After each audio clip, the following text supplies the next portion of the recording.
Bom dia, obrigado por aguardar. Sejam bem-vindos à conferência de resultados do quarto TRI 21 e de 2021 da Blau Farmacêutica. Hoje temos conosco Marcelo Hahn, CEO, Rogério Ferreira, CFO e DRI, e Renato Santos, RI.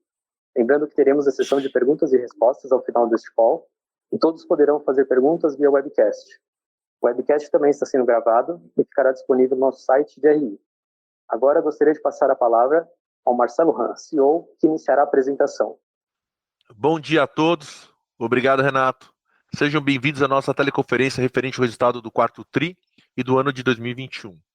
Antes de mais nada, gostaria de apresentar o Rogério Ferreira, nosso novo CFO, que ingressou na companhia no início desse mês. Estamos muito felizes com a sua chegada. Ele veio para reforçar o nosso time e trazer mais experiências. Ele tem na bagagem passagens por diversas multinacionais farmacêuticas importantes no Brasil e no exterior, inclusive no segmento de biotecnologia, a área na qual a Blau tem intensificado seus investimentos. Seja bem-vindo, Rogério. Como todos sabemos, temos uma nova estrutura de C-Level de agora em diante e estamos mais preparados do que nunca para o novo ciclo de crescimento. Agora, voltando para os resultados, no slide 3, queria dizer que estou muito contente e orgulhoso do ano que tivemos. O ano 2021 foi o melhor resultado histórico da companhia, marcando o 7º ano consecutivo de crescimento duplo dígito, tanto de receita como de lucro.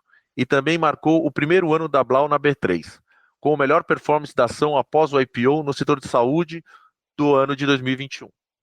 A companhia tem investido como nunca e começa a colher os frutos de seus investimentos. Os resultados mostram que mesmo durante um ano complicado, a empresa está tendo um desempenho melhor do que em qualquer outro momento de sua história. Continuamos com um crescimento consistente, com aumento de 16% na receita líquida no ano, 18% de crescimento do EBITDA e 27% de crescimento do lucro líquido, quando comparado ao ano de 2020. Além da expansão de margens em todas as linhas. Terminamos o ano com uma margem EBITDA de 35% e margem líquida de 24%, um resultado maravilhoso.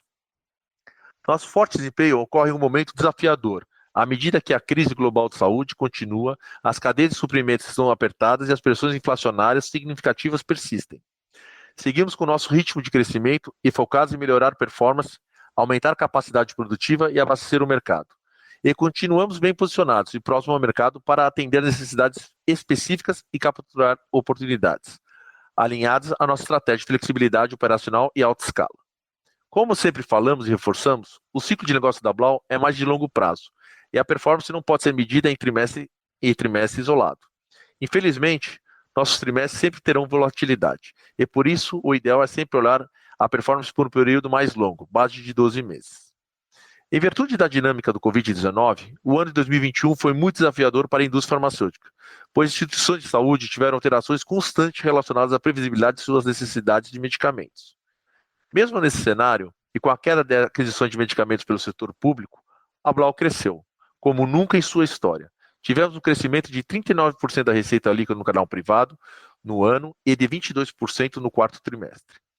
A participação do setor público foi tão pequena, chegando a 12% da sua receita líquida no ano e 10% no quarto trimestre. Isso mostra a capacidade da companhia em aumentar a base de clientes e ampliação do seu market share no canal, fechando com 27% do seu mercado endereçável no ano de 2021. Quando olhamos o crescimento de todo o ano, desconsiderando a imunoglobulina e a alfa-lipoitina, cerca de 90% do crescimento veio de volume. Segundo dados do IQVIA, no ranking Manufacturing, no setor No Retail, estamos na 10ª posição, top 10, de todo o mercado, e somos a segunda maior indústria farmacêutica nacional.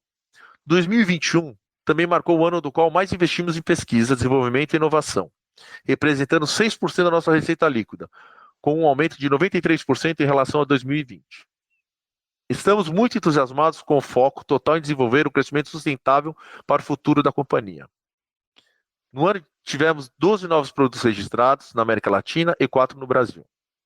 Como podem ver no slide 4, temos um pipeline com um mercado endereçável de lançamentos importantes para o nosso recorrente crescimento sustentável, que estão em diferentes estágios de desenvolvimento. Só no Brasil, temos um pipeline com mercado endereçável crescente, totalizando hoje 8 bilhões de reais, sendo 5,4 bilhões em projetos e parcerias que estamos negociando e 2,7 bilhões em projetos de desenvolvimento internamente. Além disso, iniciamos o ano 2022 com 4 novos medicamentos aprovados pela Anvisa, com o mercado endereçável de cerca de 460 milhões, representando 40% do total estimado para 2022. No slide 5, vocês podem ver as nossas iniciativas operacionais, e aqui eu gostaria de destacar a ampliação física das instalações do Blau Inventa, que nos proporcionará um novo salto de crescimento no número de projetos em desenvolvimento. Como mencionados no último call de resultados, para acelerar essas novas instalações, tomamos a decisão estratégica de utilizar um espaço atualmente usado pela área administrativa para essa ampliação. A expectativa é finalizar essa ampliação até o final de 2022.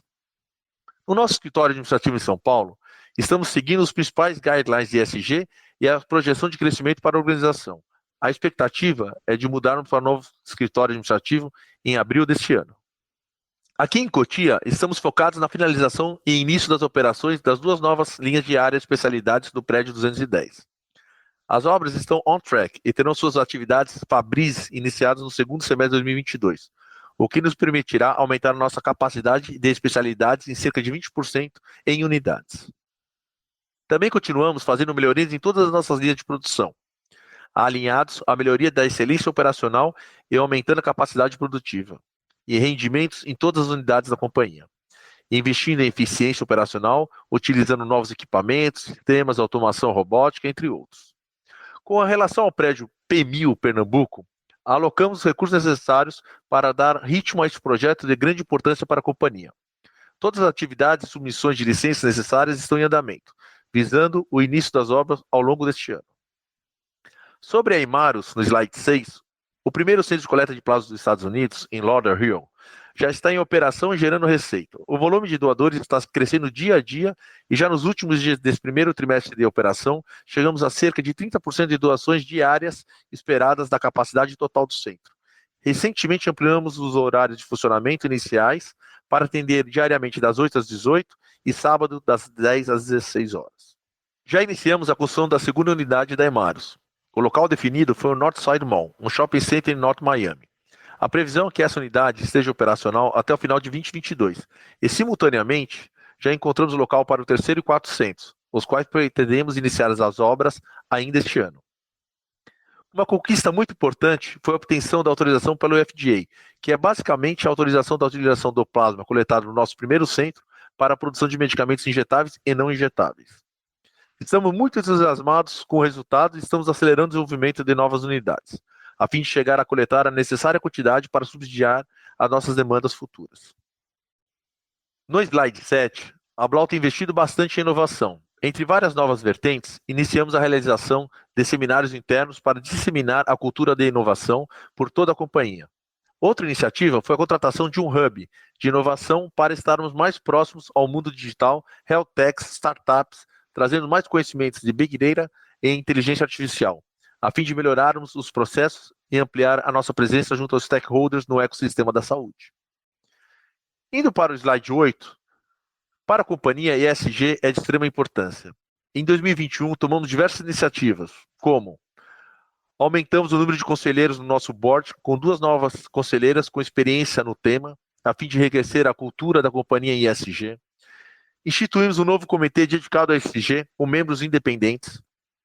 Iniciamos um novo mapeamento de matriz de materialidade, com a participação de um grande percentual dos nossos stakeholders, a fim de atualizar e aferir melhor nossos pontos, as melhorias e criarmos métricas para a divulgação dos resultados. Instituímos na nossa frota de logística caminhões elétricos para fazermos as logísticas intercompanhia e microdistribuição na região metropolitana de São Paulo. Fizemos o offset de carbono da nossa frota da área comercial e do abastecimento das plantas industriais. Acabamos o ano com 1.400 colaboradores diretos, 155% mulheres, a maior diversificação de todos os tempos. No nosso board, conquistamos a certificação do Woman on Board, com 2 conselheiras representando 28% do conselho. Nesse primeiro semestre, estaremos divulgando o nosso novo relatório de sustentabilidade, ESG. Agora passo a palavra para o Rogério Ferreira, CFO, para comentar sobre a nossa performance financeira. Muito obrigado a todos.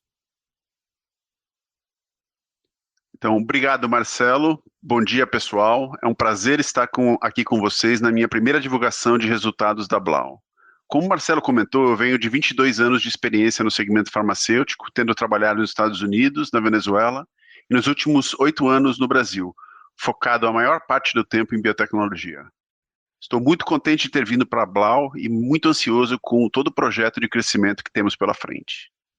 Indo para o slide 9, temos a evolução da receita líquida. Como o Marcelo comentou, a receita líquida do ano cresceu 16%, com média anual de crescimento, um CAGR de 25% nos últimos 7 anos. Como podem ver, apresentamos crescimento consecutivo nesse período. É importante ressaltar que se olharmos somente o trimestre, sempre teremos volatilidade. Não é um segmento linear, mas quando analisamos um período mais longo, como 12 meses, vemos uma evolução contínua. O quarto trimestre seguiu a mesma tendência vista no terceiro, que foi justamente esse momento de transição dentro dos hospitais. Os hospitais não voltaram aos níveis pré-Covid. A ocupação de leitos para atendimento a demais procedimentos se manteve praticamente estável desde fevereiro de 2021. E as internações por Covid caíram muito. Além disso, continuamos com a pressão de preços e as instituições de saúde estão fazendo compras muito direcionadas para manter seus KPIs de estoque. Esse ajuste na dinâmica com queda de atendimentos Covid e não aumento de atendimentos gerais impacta a demanda de produtos no segmento institucional. Indo para o slide 10, mostraremos um breakdown da receita das unidades de negócio. Em 21, nós tivemos crescimento em todas as unidades. A linha de biológicos teve um crescimento de 6,3% ao ano, impactado pelo faseamento da licitação de alfapoetina e também menor disponibilidade de imunoglobina para venda. A linha de especialidades cresceu 22,5% ano contra ano, impactada positivamente pela linha de cefalosporínicos, protetor gástrico e anestésicos em geral. Oncológicos cresceu 42,8% e representou 6% da receita total. Continuamos evoluindo bem com a operação e todos os nossos produtos estão performando, especialmente pelo volume vendido na linha de injetáveis. A linha de outros também teve uma performance positiva. Começamos a ver, inclusive, a retomada gradual do Botulim, que é a nossa toxina botulínica, um aumento de venda de preservativos e de maior exportação para a América Latina. Indo agora para o slide 11, temos o lucro bruto e a margem bruta. Nesse trimestre, o COGS foi pontualmente impactado por um mix desfavorável de produtos vendidos. Além disso, tivemos pressões de preço, como comentamos anteriormente. Com todos esses efeitos, a margem bruta do trimestre foi de 42% e 49% no ano de 2021. É importante ressaltarmos aqui, como sempre comentamos nos outros calls, a expansão de margens que apresentamos nos últimos trimestres não era necessariamente algo recorrente, e sempre depende muito do mix de cada trimestre. No ano de 2021, tivemos 169 bips de expansão de margem contra 2020. Seguindo, vamos para o slide 12, para falar um pouco das despesas operacionais. O principal driver é o nosso investimento de pesquisa e desenvolvimento. Tivemos investimento recorde neste ano. Vocês podem ver que para o ano de 2021 ele foi responsável por cerca de 55% do crescimento total da despesa operacional da companhia.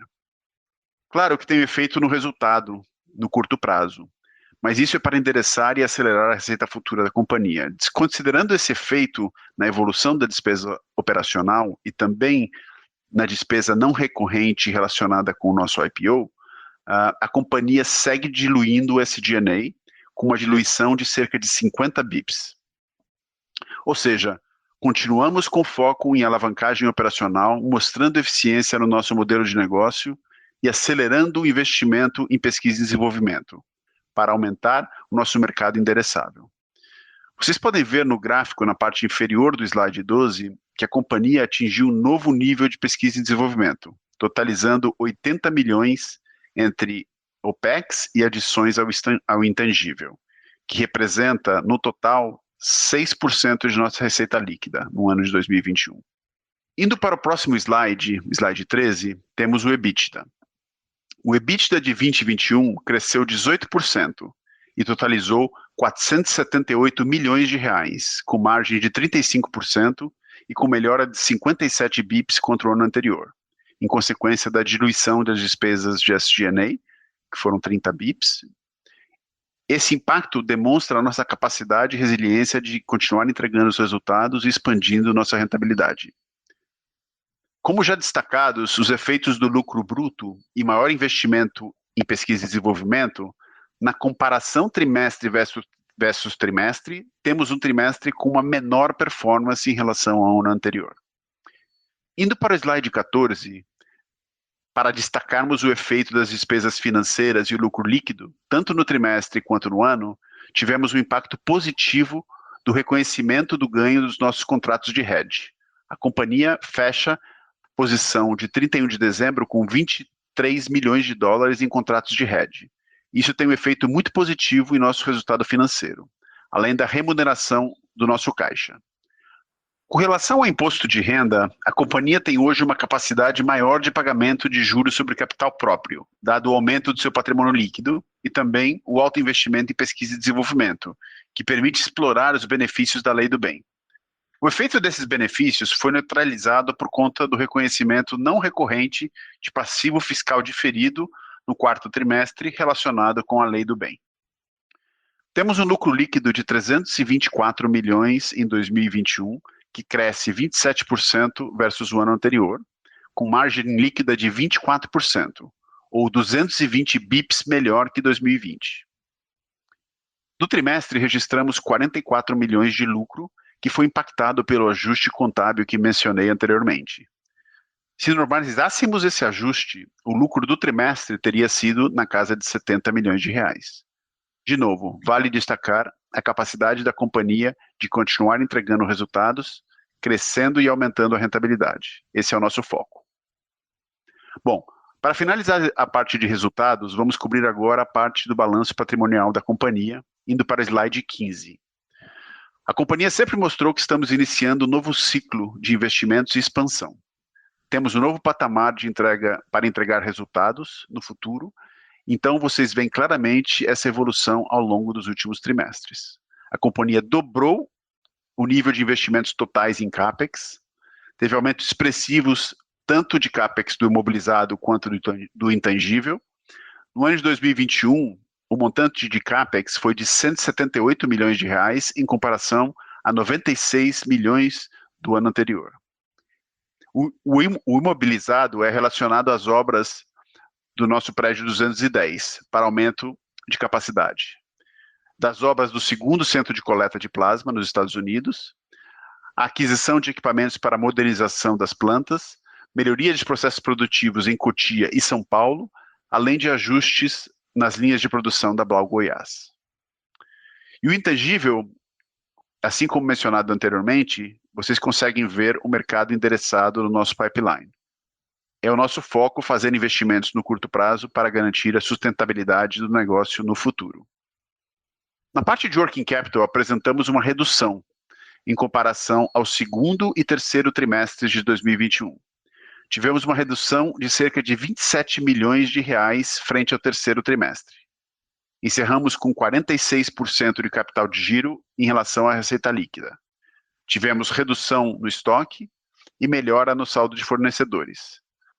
Mas a ideia da companhia é reduzir ainda mais os estoques, chegando na casa de 180 e 190 dias. Basicamente, temos um inventário maior, principalmente na parte de produtos biológicos, em função do faseamento do contrato da alfa-poetina. Agora, indo para o último slide, slide 16, vemos a posição de caixa da companhia, a qual é muito fortalecida para fazer frente a esse novo nível de investimentos que será feito. Nós temos uma posição de caixa líquido de mais de 550 milhões de reais e nossa dívida bruta é basicamente composta pelas debêntures de primeira e terceira emissões.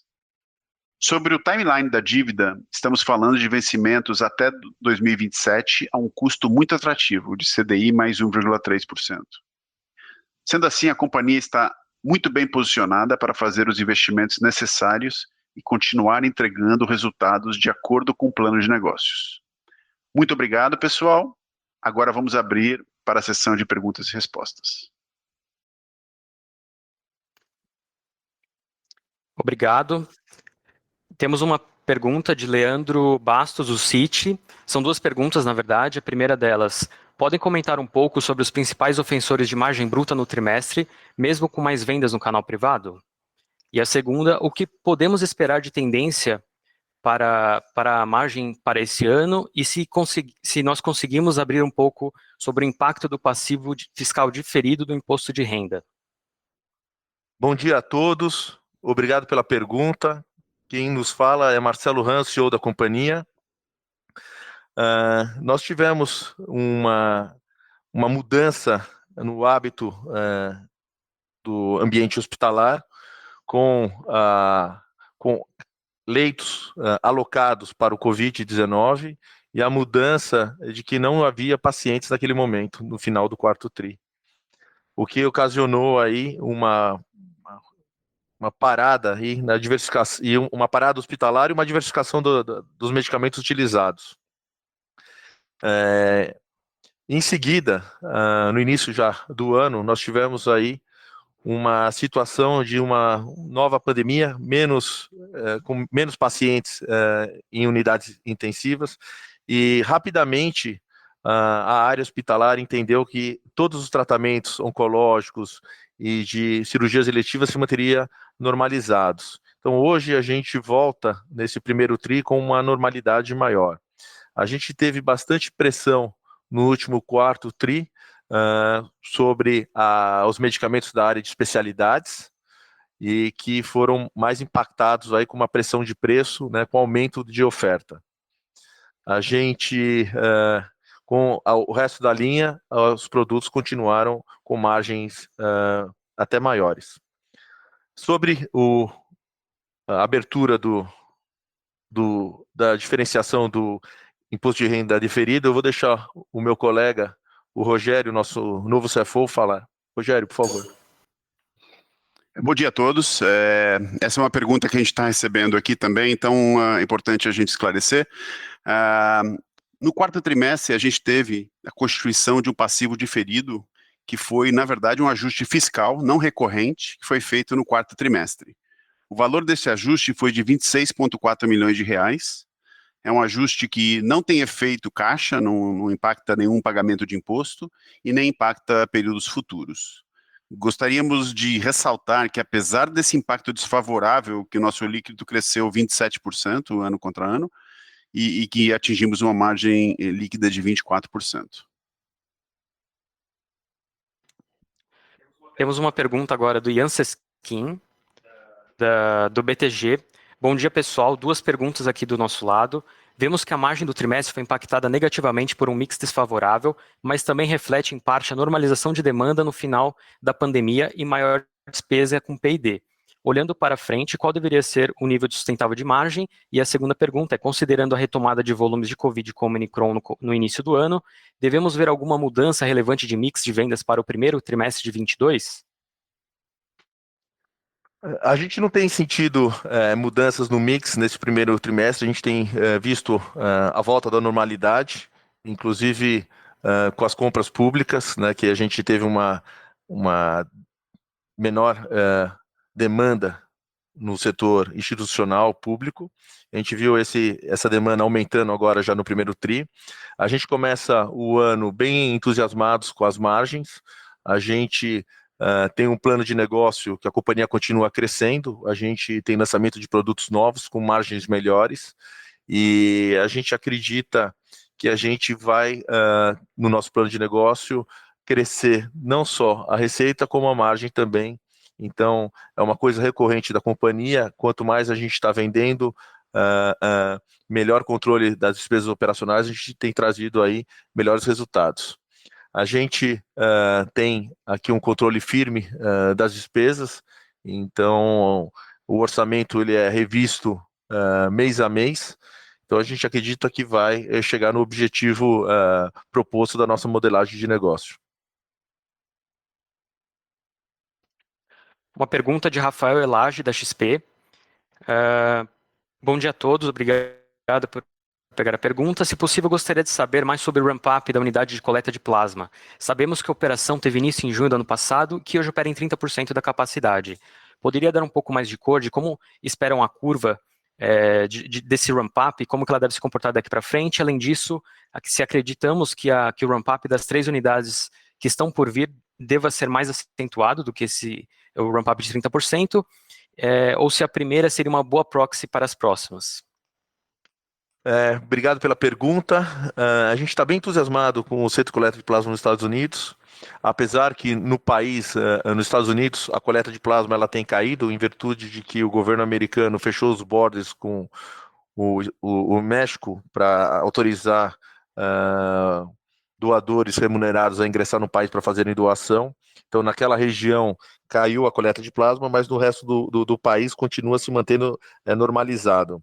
A gente está adquirindo bastante experiência com o primeiro centro de coleta de plasma.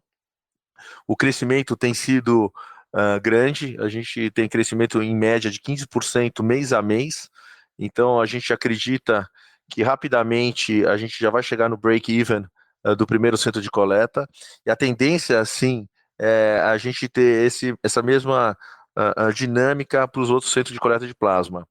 A gente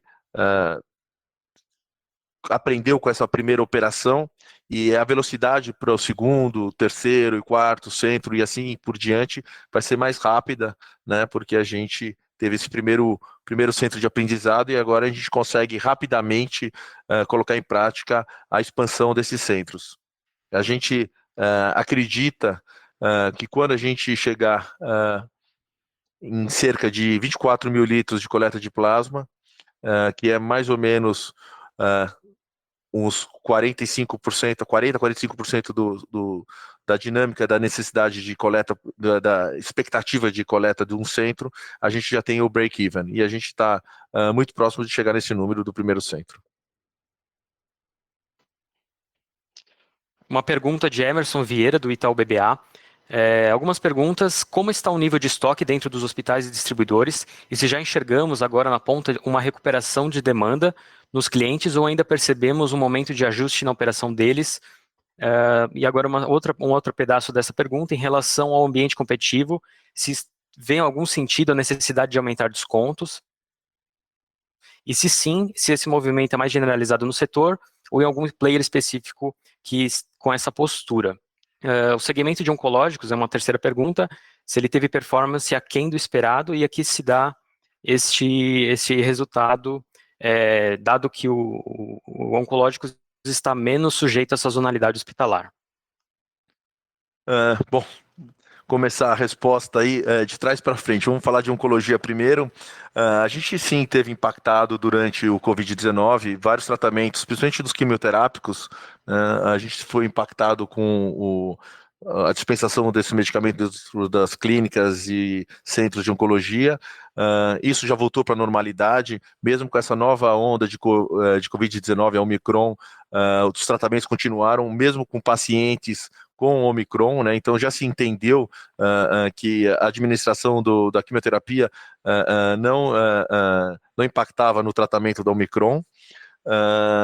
Sobre as margens para esse ano, eu acho que eu já respondi, né? A demanda, a gente vê uma corrida dos grandes hospitais já fazendo planejamento de compra anual, né? Então a gente tem recebido bastante solicitações para propostas anuais, então a demanda ela volta à normalidade e a gente vê o aumento de consumo de medicamentos dentro dos centros hospitalares. O número de hospitais tem crescido bastante e, como eu sempre falo, a população brasileira ela está envelhecendo, ela consome mais medicamentos e o mercado está bem aquecido. Então a gente espera um ano de 22 que a gente consiga crescer o que a gente vem crescendo historicamente nos últimos anos. Pergunta de Pedro Lima, ao nível de investimento, com relação ao nível de investimento em P&D durante os próximos anos, qual percentual da receita podemos esperar? Target. A gente, para o ano de 2022, espera gastar até 10% da nossa receita líquida em pesquisa, desenvolvimento e inovação, até porque a gente está entrando em projetos mais ambiciosos na parte de biotecnologia, que requerem maiores investimentos, a gente já passa também a utilizar recursos para fazer estudos clínicos, principalmente dos IFAs da nossa planta do prédio 400, mais intensivamente. Então, a gente tem uma alocação maior agora para 2022, mas a gente espera que a médio e longo prazo esses investimentos se retornem à normalidade aí entre 6% e 8%. Márcio Osako, do Bradesco, ele pergunta se quanto da queda de 6 pontos de margem em relação ao terceiro TRI ela veio de Imuno, e qual foi o impacto das despesas gerais e administrativas relacionado ao centro de coleta de plasma no quarto trimestre, e se esse é o patamar recorrente para próximos trimestres. A despesa operacional dentro do centro de coleta de plasma, né, ela é básica, né, então ela só se altera e aumenta de acordo com o número de pacientes doadores. A gente, nos Estados Unidos, paga por hora, né, tem bem diferente da situação trabalhista brasileira. Então, a despesa operacional ela cresce de acordo com o número de coletas, né, e a gente vê um negócio muito bom. O preço do plasma americano não para de subir, já está acima de $200 o litro do plasma, né. Também a remuneração dos doadores também cresceu na mesma proporcionalidade, né. Então, hoje você vê o doador recebendo entre $75 até $100 por doação. Então, a gente vê ainda que o mercado de plasma está pressionado, existe ainda uma falta no mercado internacional do plasma americano, e a gente está bem entusiasmado com essa operação, né? A gente, como eu falei, a gente já deslumbra ter o break-even, né, e começar a ser rentável ainda esse ano, a operação aí no segundo semestre do primeiro centro. Temos uma pergunta de investidor, João Tanuri. Entendemos que a PMIL irá suprir grande parte da demanda dos medicamentos da Blau. Gostaria de entender o que farão com outras plantas, como estão os planos, e além disso gostaria de entender a dinâmica de competição maior nos preços e maior concorrência, explicando a perda de market share, porém foi dito que não...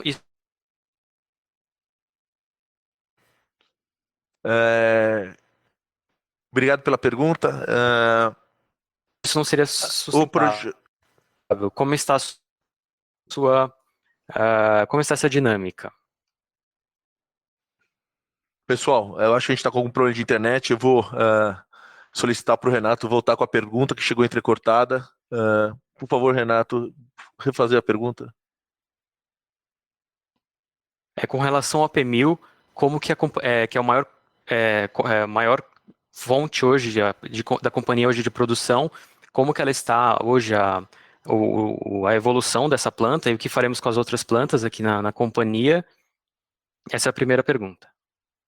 Obrigado pela pergunta. O prédio P1000 em Pernambuco, que é um complexo industrial, ele não está em operação, a gente ainda está fazendo licenciamento, a gente alocou os recursos para iniciar as obras ainda esse ano. A ideia é iniciar alguma operação até o final do ano de 2023, e a ideia, nesse primeiro momento, está produzindo medicamentos e está atendendo a nossa demanda, que hoje ele é maior que a nossa oferta, principalmente para atender os mercados internacionais. Hoje a Blau está presente com as suas subsidiárias Argentina, Chile, Peru, Colômbia e Uruguai. A gente tem mais registros de medicamentos fora do que mais do que no Brasil, nesses países, e a ideia é ampliar bastante as nossas exportações. Então, nesse primeiro momento, a ideia é ampliar a nossa capacidade produtiva. E no segundo momento, sim, podemos estudar se a gente vai ter alocação e mudança de alguma fábrica nossa hoje que a gente tem, transferindo alguma produção para o prédio P1000. Mas a primeira produção será utilizada para atender essa demanda reprimida que a companhia tem dentro do seu negócio. Carlos Herrera, investidor também. A pergunta é: se vocês estão tendo dificuldades para conseguir alguma matéria-prima com as tensões do leste europeu, e quais linhas de receita serão os maiores impulsionadores de receita este ano, A terceira pergunta é quais são os principais riscos que enxergaram para este ano e queda de margens no quarto tri é reflexo de biológicos. A companhia ela não importa nenhum IFA, né, que é o ingrediente farmacêutico ativo, ou nenhum recipiente, nenhum material de embalagem do leste europeu. Então a gente não está sendo impactado por essa discussão entre Rússia e Crimeia. A gente, como eu falei anteriormente, a gente não vê nenhum impacto na margem nesse primeiro momento. A gente, ao contrário, a gente iniciou o ano bem otimista, né? A gente conseguiu, no final do ano, um aumento de preço da imunoglobulina, que não é recorrente, junto da CEMED. A gente ganhou um contrato para fornecimento de alfa-lipoetina a um preço muito bom. A gente vê o dólar perdendo a pressão, né, sendo desvalorizado em relação ao real nesses últimos dias. Se essa tendência se mantém, a gente acredita que a gente vai ter um ano muito bom. Já que a nossa modelagem, a gente tem um dólar fixado a 5,50. Então a gente vê com muito bons muito bem positivo, né, a situação momentânea que a gente está passando aí com a valorização aí do real. Gustavo Miele, do Goldman Sachs, pergunta: poderiam comentar um pouco sobre a dinâmica de vendas de categoria de biológicos, além de imuno e alfapoetina? A demanda de parina, por exemplo, está rodando em nível estável? Em nível recorrente? Além disso, poderiam detalhar um pouco mais sobre as negociações com fornecedores que ajudaram o capital de giro no trimestre? O patamar de 60 dias de DPO deve se manter estruturalmente? E, além disso, se estamos considerando a possibilidade de verticalização de IFA para outras drogas além da alfa? Oi, Miele, obrigado pela pergunta. É bem complexa a tua pergunta. Vamos lá. A companhia hoje tem dentro do seu negócio de IFAs, né, o desenvolvimento de 8 proteínas, 4 proteínas e 4 anticorpos monoclonais. A gente está em desenvolvimento, então a ideia é estar colocando no momento futuro esses IFAs na produção de medicamentos, né? Por isso que a gente está tendo maior despesa com pesquisa, desenvolvimento e inovação, que inclui os estudos clínicos que a gente está desenvolvendo para colocar esses produtos no futuro próximo no mercado. Sobre a outra pergunta, desculpa, Renato? Seria sobre os biológicos, né? Também o capital de giro no trimestre, se as negociações com fornecedores e a questão do patamar de DPO, 60 dias. A parte de heparina, a companhia ela se mantém líder no mercado, o consumo tem se mantido, a gente não tem visto uma diminuição no mercado de heparina, a gente tem tido uma maior pressão na parte de heparina de baixo peso molecular, que é a enoxaparina, aonde teve o ingresso de novos players no mercado, então a gente está tendo uma pressão maior por parte da enoxaparina. E sobre a outra pergunta... É o DPO dos fornecedores. Então, a gente, no ano passado, a gente começou a utilizar a oportunidade de capturar benefícios tributários, fazendo importação através de tradings, e isso teve um impacto de caixa, porque a gente teve que fazer as importações com pagamento antecipados, então a gente forçou também o fornecedor a dar descontos para elevar a nossa margem, e isso acabou impactando. Isso vai ser recorrente para frente, até que a gente tenha um melhor benefício fiscal quando a gente fizer a mudança lá para Pernambuco. Temos um follow-up na pergunta sobre a Hemarus e mercado de imunoglobulina. O investidor Pedro, vocês podem dar uma atualização sobre a oferta de plasma e de imunoglobulina em nível global e nacional? Como tem evoluído a oferta e quais são as perspectivas para retomar o volume ao volume histórico da Blau?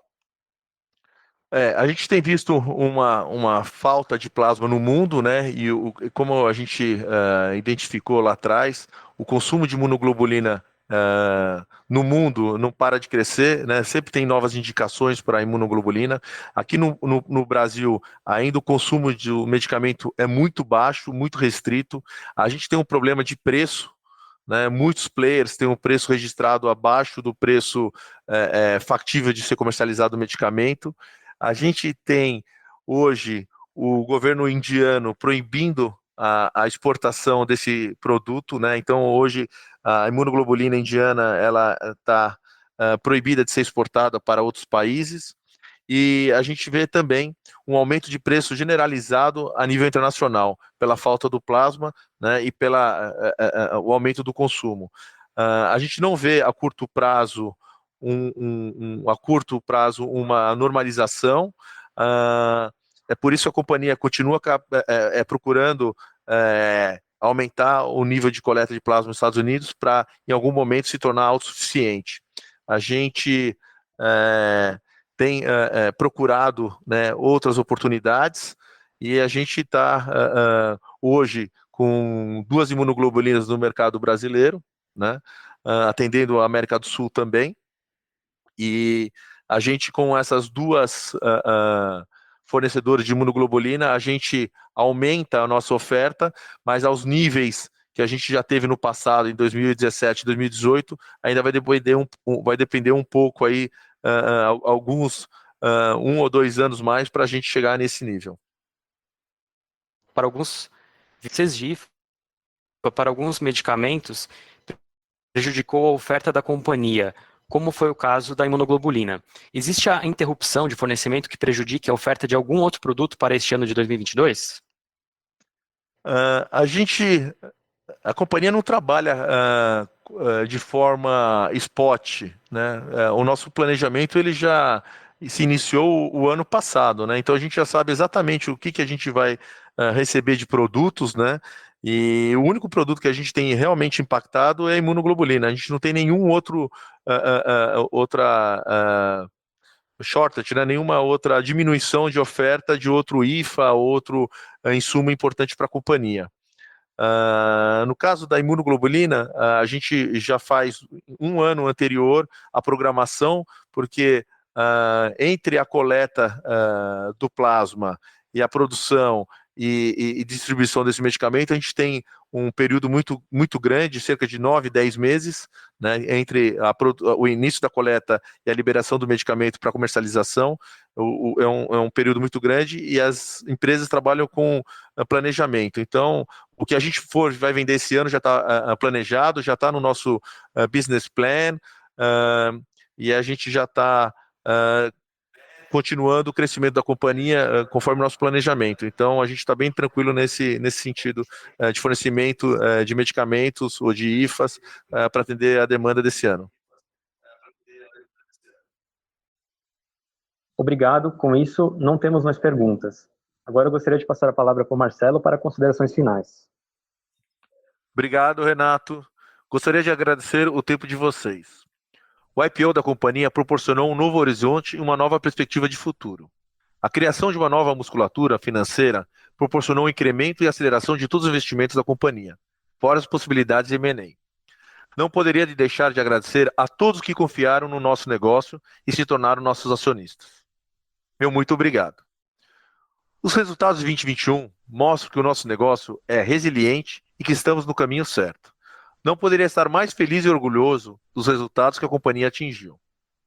O crescimento sustentável da Blau tem pilares sólidos e bem definidos em sua estratégia, pautada em expansão de capacidade produtiva, desenvolvimento de novos produtos, verticalização de IFAs, ingredientes farmacêuticos ativos, aumento recorrente do mercado farmacêutico, parceria de novos negócios, expansão geográfica e além de oportunidades de M&A. Apesar de 2022 ser um ano de grandes desafios políticos e econômicos, por conta da eleição e da pandemia do Covid-19, a Blau trará os resultados de crescimento histórico recorrente da companhia. A companhia nunca esteve tão bem estruturada para esse novo ciclo de crescimento, e não tenho dúvida que continuaremos crescendo e trazendo resultados positivos como os que apresentamos historicamente em momentos tão adversos como os esperados para 2022. Todos os Blauers estão focados na execução da operação. Gostaria de agradecer também a todos os nossos stakeholders que, de alguma forma, ajudaram a companhia a entregar os resultados. Obrigado pelo tempo de todos e tenham um excelente dia.